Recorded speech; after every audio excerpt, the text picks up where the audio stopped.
Radio Clarín. Radio Clarín de Colombia.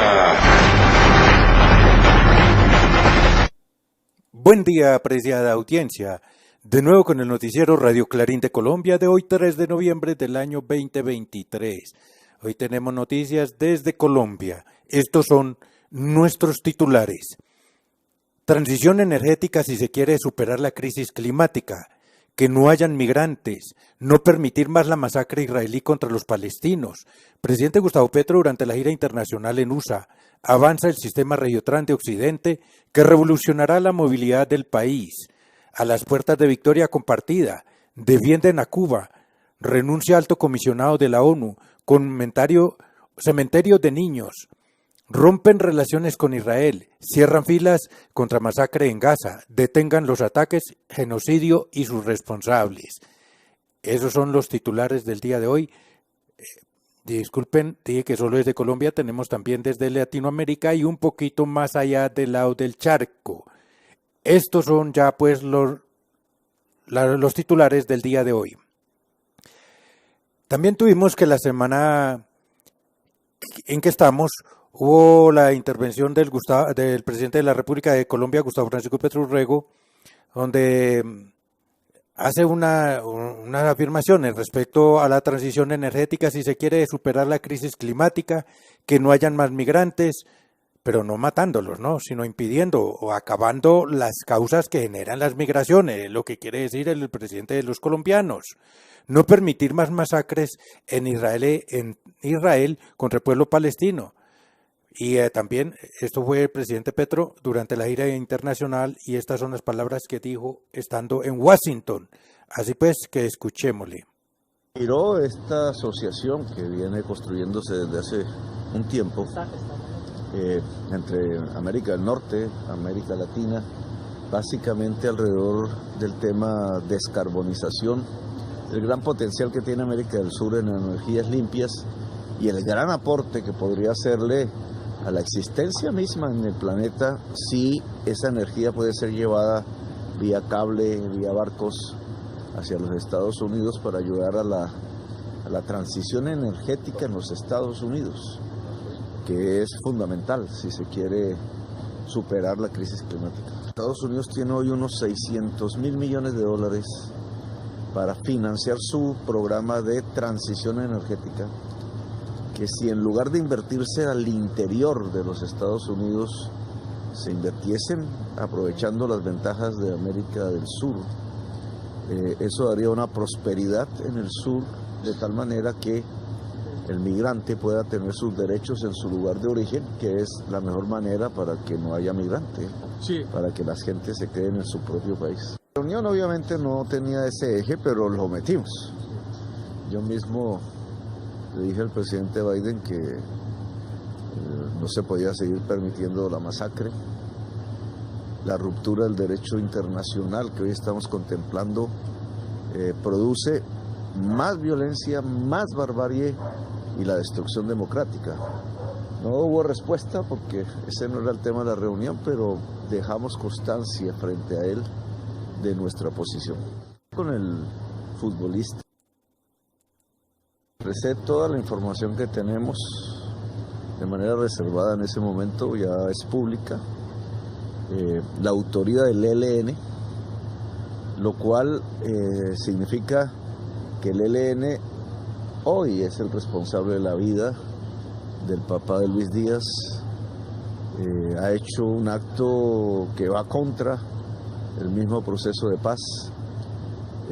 Yo tengo que expresar mi más profundo rechazo, no solamente por haber secuestrado al papá de Luis, sino porque en el desarrollo de los acontecimientos no ha sido capaz de liberarlo.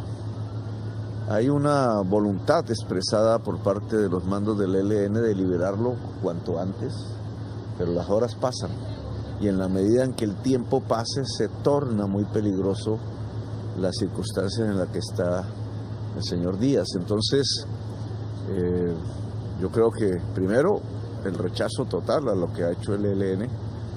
Segundo, de cara a la reconstrucción de la confianza, las posibilidades de la paz en Colombia Tiene que ser un esfuerzo inmediato y profundo para liberar al señor Díaz. Entonces ahí teníamos las palabras del presidente Gustavo Francisco Petro Urrego en Washington delante del mandíbula larga. Es que cuando le tocó el tema de incidir para que cese la masacre de los palestinos por el ejército sionista de Israel, entonces pues no dijo nada, pues que iba a decir si son los intereses también del imperialismo norteamericano. Primero, que las armas que producen se vendan, que tengan mercado. Y segundo, irse ocupando, irse expandiendo más por el mundo y apropiándose de aquello de los recursos y además vilipendiando la soberanía y la autodeterminación de los pueblos. Ese es mi querido Juan Pueblo. Atención oyentes, se aproxima la revolución en la movilidad de Cundinamarca y Bogotá. Estamos construyendo nuestro Regiotran de Occidente, un sistema de transporte 100% eléctrico que reducirá toneladas de emisiones contaminantes y ruido. Será un sistema eléctrico que reducirá en 60% los tiempos de desplazamiento de los cundinamarqueses. ¡Prepárense amigos! Regiotran de Occidente se proyecta que entre en funcionamiento en el 2026 y juntos revolucionaremos la movilidad de nuestro país. Regiotran de Occidente, el futuro de la movilidad. Y entonces continuamos por Cundinamarca. Avanza el sistema Regiotran de Occidente que revolucionará la movilidad del país. Así nos lo hace saber nuestra colega desde la Secretaría de Comunicación y Prensa de la Gobernación de Cundinamarca, Aiza Trujillo Laguna. Desde la Secretaría de Prensa y Comunicaciones de la Gobernación de Cundinamarca, para informarles todo lo que acontece en el momento. Así avanza Regiotran de Occidente, el sistema que revolucionará la movilidad del país. En este mes empezarán las obras de construcción del tren de cercanías Regiotran de Occidente, que conectará los municipios de Facatativá, Madrid, Mosquera, Funza y sectores aledaños con Bogotá. El corredor principal de este innovador sistema de movilidad tendrá 39.6 kilómetros de longitud. En este momento, el taller ANI, ubicado en el kilómetro 5 del corredor, registra un avance del 99,7% y el patio taller El Corso, ubicado en Facatativá, tiene un avance de construcción de 4,5% de acuerdo con lo planeado desde el inicio de construcción en junio pasado. Recordemos que la flota de Regiotran de Occidente estará compuesta por 18 trenes y será un sistema 100% eléctrico amigable con el medio ambiente que aportará en la reducción de emisión de gases de efecto invernadero en los primeros 22 años de 165.000 toneladas de dióxido de carbono. También contribuirá a la reducción del ruido, un menor consumo energético y a la utilización de energías renovables, transformando así la movilidad de la sabana de Occidente de Cundinamarca y Bogotá. Tendrá 17 estaciones, 9 de ellas en Bogotá. En Catán, en la carrera 111A, Fontibón, en la carrera 97. También en la avenida Ciudad de Cali, avenida Boyacá, en el cruce de la avenida 68 y la calle 22, en la carrera 50, en la carrera 40, NQS y en el cruce de la avenida Caracas y la calle 26. Se prevé que reducirá el tiempo de desplazamiento entre Facatativá y el centro de Bogotá en un 60%. Hoy este trayecto se hace aproximadamente en 1 hora en un bus o en un automóvil. El valor de la tarifa será según origen y destino del viaje. Se estima manejar valores similares de tarifa a los que actualmente se paga por estos viajes.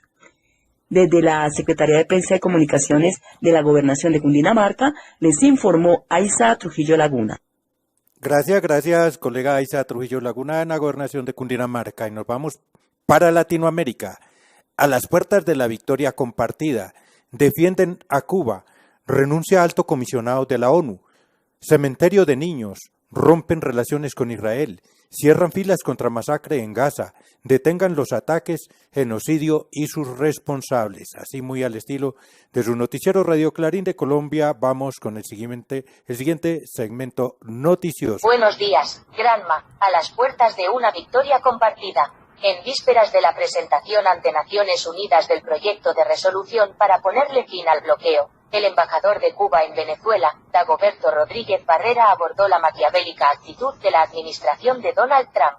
Resumen latinoamericano. Cuba, 1 de noviembre, el mundo entero en la ONU defiende a la isla. El altavoz de la CIA no va a ser escuchado. El vejestorio imperial en el oficio ese que se le reconoce, es aislado y condenado en un voto mundial que le dice respete a Cuba, abajo el bloqueo. Hace el número 32 las veces. Cuba debate, Nueva York, Renuncia el director del Alto Comisionado de la ONU para los Derechos Humanos por el genocidio en Palestina. El director de la Oficina de Nueva York del Alto Comisionado de Naciones Unidas para los Derechos Humanos, Craig Mohaber, ha presentado su dimisión por la inacción de los organismos de la ONU para prevenir el genocidio de la población palestina en la Franja de Gaza a manos de Israel. Cuba debate, UNICEF. Gaza se ha convertido en un cementerio de niños. La Franja de Gaza se ha convertido en un cementerio para niños, pues miles de ellos han muerto por los bombardeos israelíes, mientras que más de 1 millón enfrentan una grave escasez de productos básicos, reza un comunicado del Fondo de las Naciones Unidas para la Infancia, UNICEF, este martes. Fonte: Agencia Bolivariana de Información. Bolivia rompe relaciones con Israel por los crímenes contra la humanidad en la Franja de Gaza. El gobierno boliviano decidió el martes romper relaciones diplomáticas con Israel por los crímenes de lesa humanidad cometidos contra el pueblo palestino en la Franja de Gaza. El Mayadeen, América Latina cierra filas contra masacre israelí en Franja de Gaza. Los presidentes de Chile, Gabriel Boric, y de Colombia, Gustavo Petro, llamaron a consultas a sus embajadores en Israel, en virtud de las inaceptables violaciones del derecho internacional humanitario en la Franja de Gaza. Sana en español. Venezuela condena ataque israelí contra el campo de refugiados de Jabalia, en Gaza. Caracas, 1 de noviembre, Sana. La Cancillería venezolana expresó su enérgica condena al ataque agresivo que cometió el ejército israelí contra el campo de refugiados de Jabalia, una ciudad al norte de la Franja de Gaza, en el que murieron 400 palestinos. Brasil 247. Lula hace un llamamiento directo a Israel. Por el amor de Dios, detengan los ataques.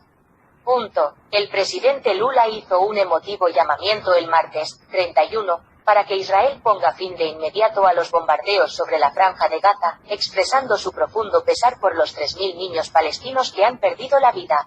La Jornada, México, editorial, el genocidio y sus responsables. El presidente de Rusia, Vladimir Putin, denunció que detrás de la tragedia de los pueblos de Medio Oriente se encuentra la actual élite gobernante de Estados Unidos y sus satélites, que se benefician de la inestabilidad en el mundo y obtiene sus réditos de sangre. Al Jazeera, la guerra de Gaza, el apoyo a Biden se desploma hasta el 17% entre los estadounidenses de origen árabe.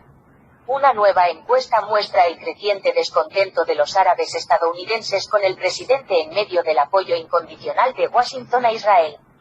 Fin de las noticias, gracias. Y así, querida audiencia, hemos llegado al final de esta emisión. Nos vemos el próximo día. ¡Felicidades! Radio Clarín.